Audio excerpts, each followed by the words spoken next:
Tante, anak yang nonton bokep, tante. Iya, boy.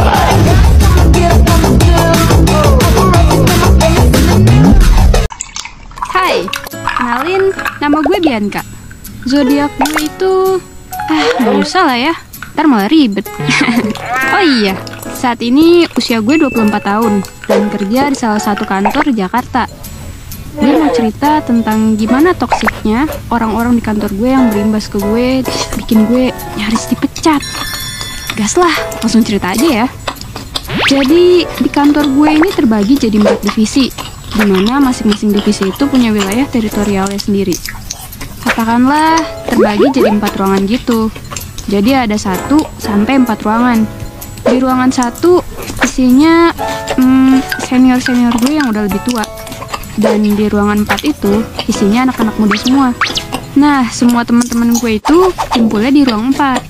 Sementara gue ada di ruangan 1 sendiri, bareng sama si senior-senior boomers yang gak jelas. Singkat cerita, gue sama temen gue yang di ruangan 4 ini bikin konten gitu.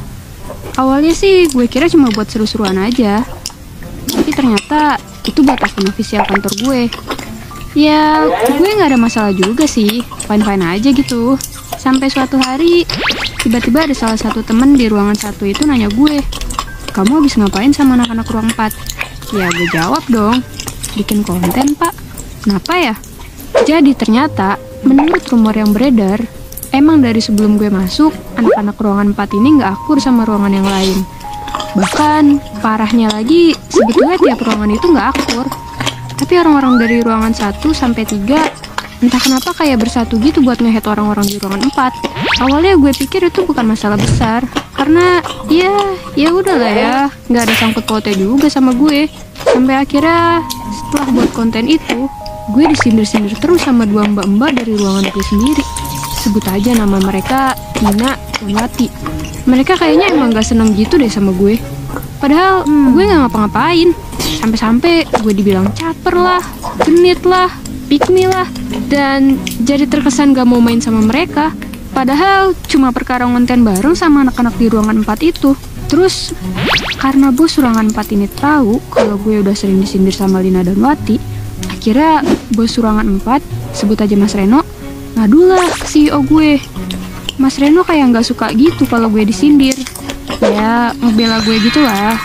Sementara bos di ruang gue sendiri aja mah buru-buru mau peduli. Lagian, masa sesama satu perusahaan gak boleh ngonten bareng?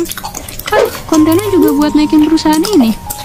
Kira karena aduan Mas Reno ke CEO gue, panggil lah tuh si Lina dan Wati. Dan ternyata yang gak suka tentang hal ini tuh bener-bener dari ruangan 1 sampai 3. Dalih yang dipakai untuk membuat nama gue buruk dan terkesan salah tuh karena katanya gue ngonten sama mereka tuh tanpa izin ke bos gue yang di ruangan 1 itu. Wah, kan kocak ya. Salah gue di mana anjir? Ini kan juga buat kebutuhan sosmed perusahaan. Emang selama apa sih ambil waktu buat konten? Gue jadi heran sendiri deh. Setelah dipanggil sama CEO, Lina dan Wati pasti spil deh tuh ke karyawan lain dan menggiring opini mereka untuk ikut ngehead gue. Gak tahu deh tuh berita jelek apa aja yang mereka sebar tentang gue. Entah cepu karena ngerasa bos di ruang 4 mihak gue, atau caper lah. Ya, dilogikain aja deh. Kalau mau ngehead tuh minimal ada alasannya gitu.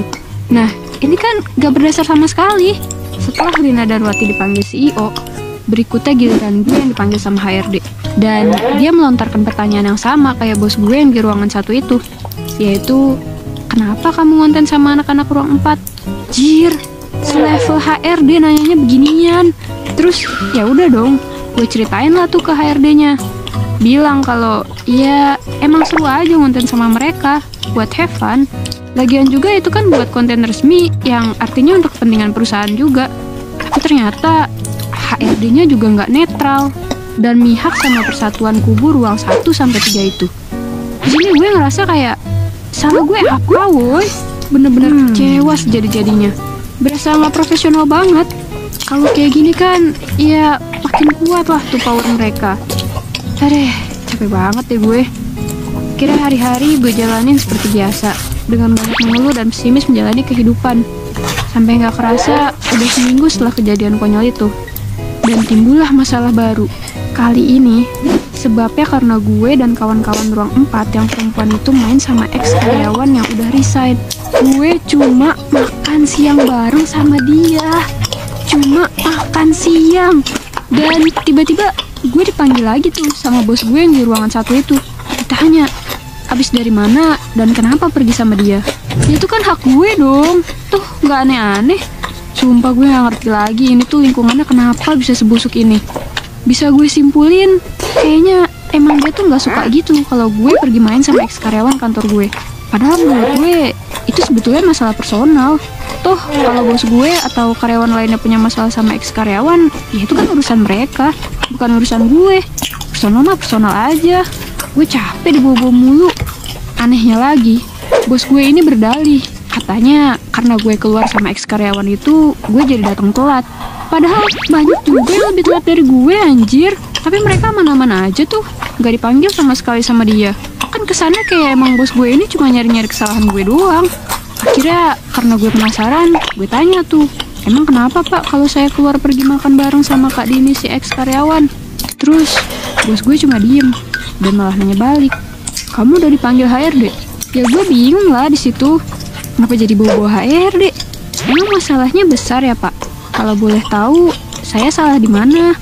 Kata gue karena heran dengan tingkah si bos gue ini. Tapi bos gue nggak jawab pertanyaan gue sama sekali. Ya udah, gue bilang aja, maaf ya pak kalau ada salah. Masih diam aja tuh si bapak. Akhirnya gue nyeletuk karena kelamaan ya pak istirahatnya. Terus malah dijawab, oh itu juga katanya. Sejak saat itu deh, masalah berubah. Jadi sering masuk telat. Gue dipanggil HRD, terus langsung kena SP. Nah, salah gue di mana? Gue nggak ngerti, sumpah nggak ngerti. Tapi curi-curi dengar, kata Pak CEO-nya pas ditanya kenapa kena SP, si Pak CEO cuma bilang ada yang mendesak saya untuk mengeluarkan SP. Nah, kan berarti ada main di belakang nih kalau gini. Gila ya orang-orang. Kok bisa tega bersekongkol gini buat jatuhin gue? Kalau emang CEO gue aja udah sampai terdesak kayak gitu, berarti kan ada power yang lebih besar atau ada orang yang mempengaruhi dia untuk ngelakuin ini. Hari-hari berlalu, hubungan gue dan teman-teman kantor di ruangan 1-3 merenggang. Kendur kayak sempak yang udah gak kencang karetnya. Kerja jadi kerasa gak nyaman. Cuma sekedar dateng, kerjain, balik. Bener-bener gak ada euforia buat bersosialisasi. Karena ya semuanya udah terasa anyep. Tapi gue seneng sih, karena teman-teman gue di ruangan 4 masih berhubungan baik sama gue. Bahkan mereka selalu jagain gue kalau seandainya ada yang coba nyenggol-nyenggol lagi dari ruangan 1-3. Singkat cerita, gue akhirnya dicap jadi cewek yang cakep-cakep geblek. Soalnya gak tau malu, karena udah kena SP, tapi masih belum resign juga. Dikatain caper, dan gak tahu deh tuh apalagi yang mereka bilang tentang gue. Tapi ya, at least mereka masih mengakui kalau gue cakep kan. Bilang aja kalau pada iri. Pada akhirnya gue masih stay di kantor gue yang sekarang. Tapi ya itu deh, masih bete-betean juga sama mereka. Karena namanya kerja gak boleh melibatkan emosi personal. Kalau kalian jadi gue, kalian bakal gimana nih? Kalau boleh jujur ya, kalau udah kerja dan ada masalah di kantor itu sebenarnya wajar. Cuma ya emang bikin gak nyaman sih. Ujung-ujungnya balik ke diri kita masing-masing. Sanggup gak dengan segala hal kemungkinan yang ada? Stay atau resign, itu pilihan. Tapi please banget, kalau ada hal yang dirasa bukan salah lu tapi lu dipaksa merasa bersalah, lu harus lawan. Resign juga harus penuh pertimbangan ya. Jangan asal cabut aja.